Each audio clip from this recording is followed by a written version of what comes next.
अस्सलाम वालेकुम जी। रात तकरीबन 12 से 2 के दरमियान बहावलपुर में शदीद तूफ़ान आया है। बहुत तेज़ हवा थी और उसके साथ तकरीबन 1 घंटे से ज़्यादा मूसलाधार बारिश हुई है। सारे जो आगे आने वाले 10 दिनों के प्लान थे वो सारे ख़राब हो चुके हैं। गंदम की काश्त के लिए ज़मीन की तैयारी वो भी डिस्टर्ब हो गई। धान सारा गिर गया, दरख्त हमारे गिर गए। तब कपास कुछ हमारी खड़ी हुई थी चुनाई कराने वाली, जो कि 16 से 18 मन पर एकड़ की चुनाई थी और उसका भी काफ़ी ज़्यादा नुकसान हुआ है। वो भी मैं आपको दिखाऊंगा वीडियो में आगे चल। और इस तूफ़ान ने काफ़ी परेशान करके रख दिया है।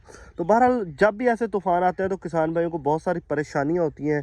तो बात करते हैं सबसे पहले हम धान पर। तो धान की आप कंडीशन देख लें।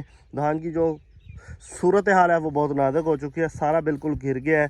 बाकी ये मेरा फर्स्ट एक्सपीरियंस था और अल्हम्दुलिल्लाह ये बड़ा बेहतरीन पक के तैयार हुआ था। अब कटाई के ये नज़दीक है, आप देख सकते हैं। तकरीबन ये देखें, तकरीबन ये तैयार ही है।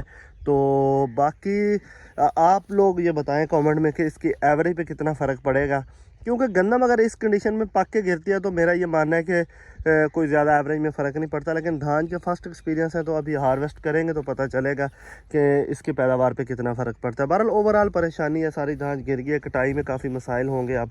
तो इसके बाद आगे चलते हैं और आपको मैं दिखाता हूँ कि गंदम के लिए हमने ज़मीन की तैयारी शुरू की थी तो वो भी हमारी डिस्टर्ब हो। मेरा ये प्लान था कि मैं तकरीबन 17 या 18 से गंदम की काश्त शुरू करूँगा, लेकिन अब ये शायद लेट हो जाएगी। यहाँ पे पहले कपास थी, कपास की खेली में कल हमने एक दफ़ा यहाँ पे डिस्क चलाई है और डिस्क चलाने के बाद हम मज़ीद इसको अब आगे तैयार करना था आज।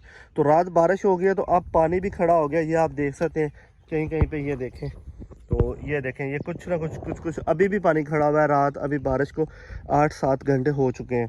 तो अभी मेरा यहाँ पे यही प्लान है कि अब यहाँ पे इंतज़ार किया जाएगा इस ज़मीन को खुश्क होने का। और तकरीबन जब ये खुश्क हो जाएगी 3-4 दिनों के बाद तो फिर एक हल मार के एक धूप लगवा के। मुझे बहुत ज़्यादा पसंद है खुश्क ज़मीन में गंदम की काश्त करना, और मुझे वत्तर काश्त इतनी ज़्यादा पसंद नहीं है। कुछ किसान भाइयों को वत्तर काश्त बहुत ज़्यादा पसंद है। तो इस वीडियो में वो ये सवाल पूछ सकते हैं कि क्या इस वत्तर पर गंदम की काश्त की जा सकती है।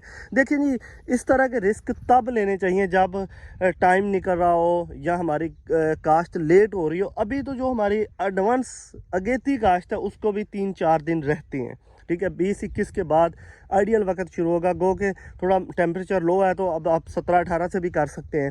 तो इसमें ऐसी ज़मीन जिसमें कि काटन वाली खेलियाँ होती हैं तो वहाँ पे तो बिल्कुल वत्तर काश्त ना करें, क्योंकि बेड के ऊपर वाली जगह पे जर्मिनेशन कम हो जाती है, नंबर्स ऑफ प्लांट कम हो जाते हैं, तो जिससे एवरेज पर फ़र्क पड़ता है। उसके बाद अगर हम ये बात करें कि जिन भाइयों ने मेरी तरह ज़मीन कुछ ना कुछ तैयार कर ली थी या खेलियाँ तोड़ ली थी, उसके बाद बारिश आई है, तो भाई मेरा मतलब मेरा दिल नहीं मानता कि इस पर काश्त की जाए, क्योंकि गो कि अच्छी बारिश हुई है। लेकिन फिर भी अगर हम इस ज़मीन को नीचे तक देखें तो यहाँ पे थोड़ी सी ये हमें देख रहे हैं वत्तर उस तरह का नहीं है जिस तरह का होना चाहिए। ऐसे वत्तर होना चाहिए सारा।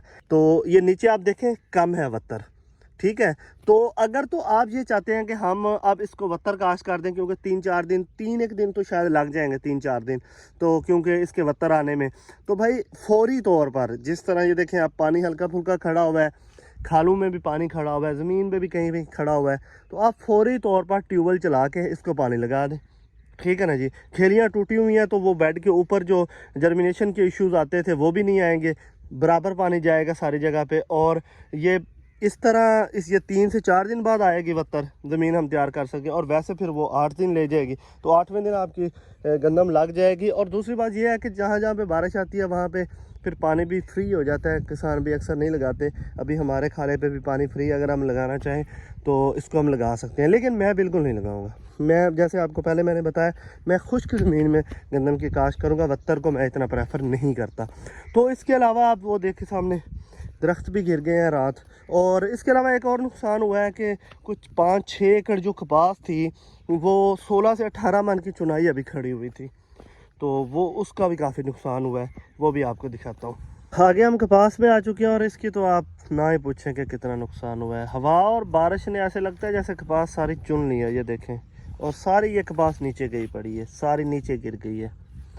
और ये देखें, ये तकरीबन 16 से 18 मन की चुनाई थी और सारी निकल गई है, सांगलियों में से कपास निकल गई है।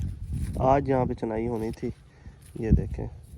और ये नीचे देखें जी, यहाँ से ये नीचे देखें कितनी गई है, सारी कपास नीचे गिर गई है।